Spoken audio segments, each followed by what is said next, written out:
Mahkamah berwenang mengadili permohonan aku. 2. Permohonan para pemohon diajukan masih dalam tenggang waktu pengajuan permohonan formil. 3. Para pemohon memiliki kedudukan hukum untuk mengajukan permohonan aku. 4. Pokok permohonan para pemohon tidak beralasan menurut hukum untuk seluruhnya. Berdasarkan Undang-Undang Dasar Negara Republik Indonesia tahun 1945 dan seterusnya, amar putusan mengadili menolak permohonan para pemohon untuk seluruhnya.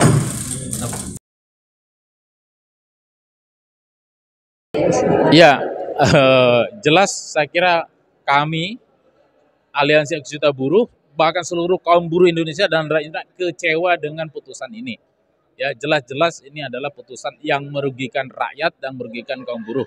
Kita melihat saat ini dengan putusan tersebut adalah bagaimana Mahkamah Konstitusi berada di bawah ketiaknya pemerintah dan DPR.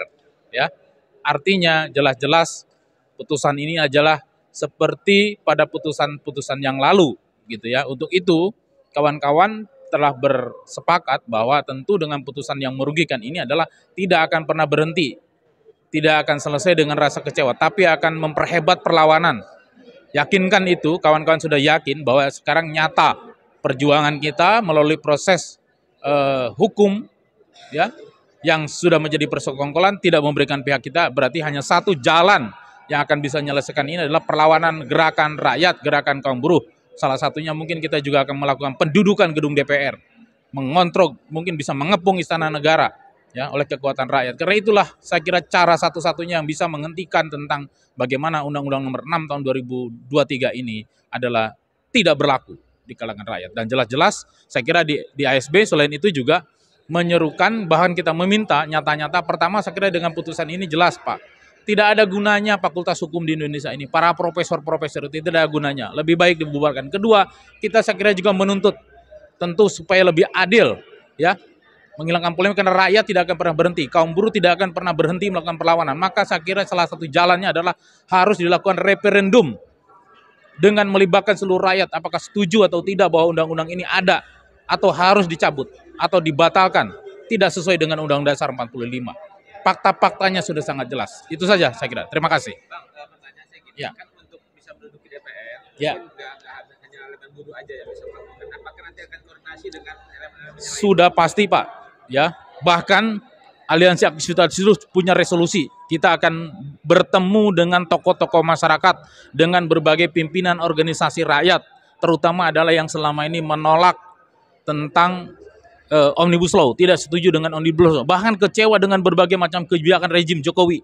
Tentu kita akan berkonsolidasi lebih luas dengan berbagai elemen, golongan, dan kelas rakyat yang ada di Indonesia.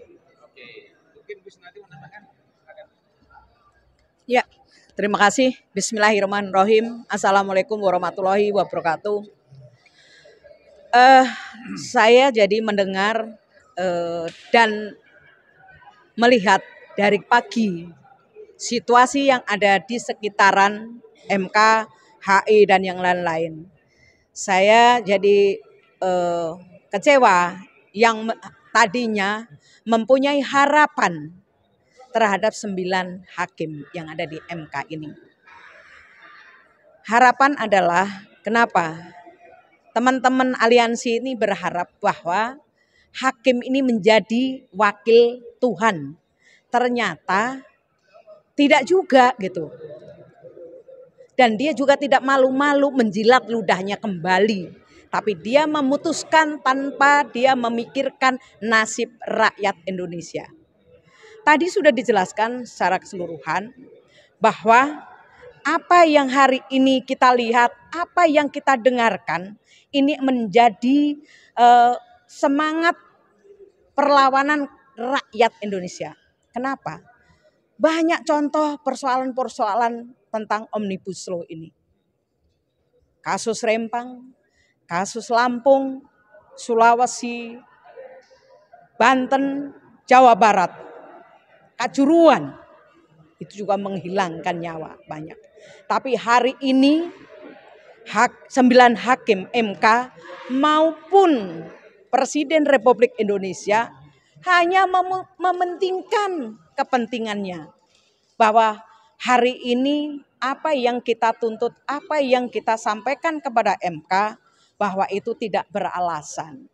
Inilah yang hari ini kekecewaan itu semakin memuncak. Jadi rakyat sudah tidak percaya lagi dengan hukum.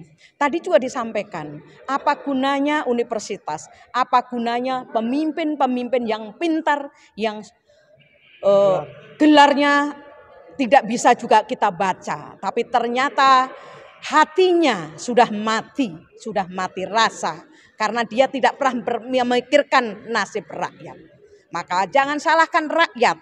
Kalau rakyat nanti menduduki Jakarta, menduduki Istana Negara, menduduki DPR MPR. Karena rakyat sudah tidak percaya lagi dengan hukum. Maka rakyat punya keputusan sendiri, yaitu adalah hukum rimba yang akan dilaksanakan hari ini. Jangan salah, karena kita sudah tidak bisa lagi berhadap terhadap Panglima. Katanya hukum itu menjadi panglima. Ternyata hukum rimbalah yang menjadi panglima di negeri ini. Saya rasa itu aja. Sekali lagi saya menghimbau kepada seluruh pihak, kepada seluruh rakyat Indonesia. Mari kita bergandengan tangan untuk melawan ketidakadilan dari semua pihak yang hari ini sudah dipertontonkan di Republik ini. Membuat darah rakyat mendidih, membuat rakyat semakin berani untuk melawan ketidakadilan. Saya rasa itu aja. Terima kasih. Wassalamualaikum warahmatullahi wabarakatuh.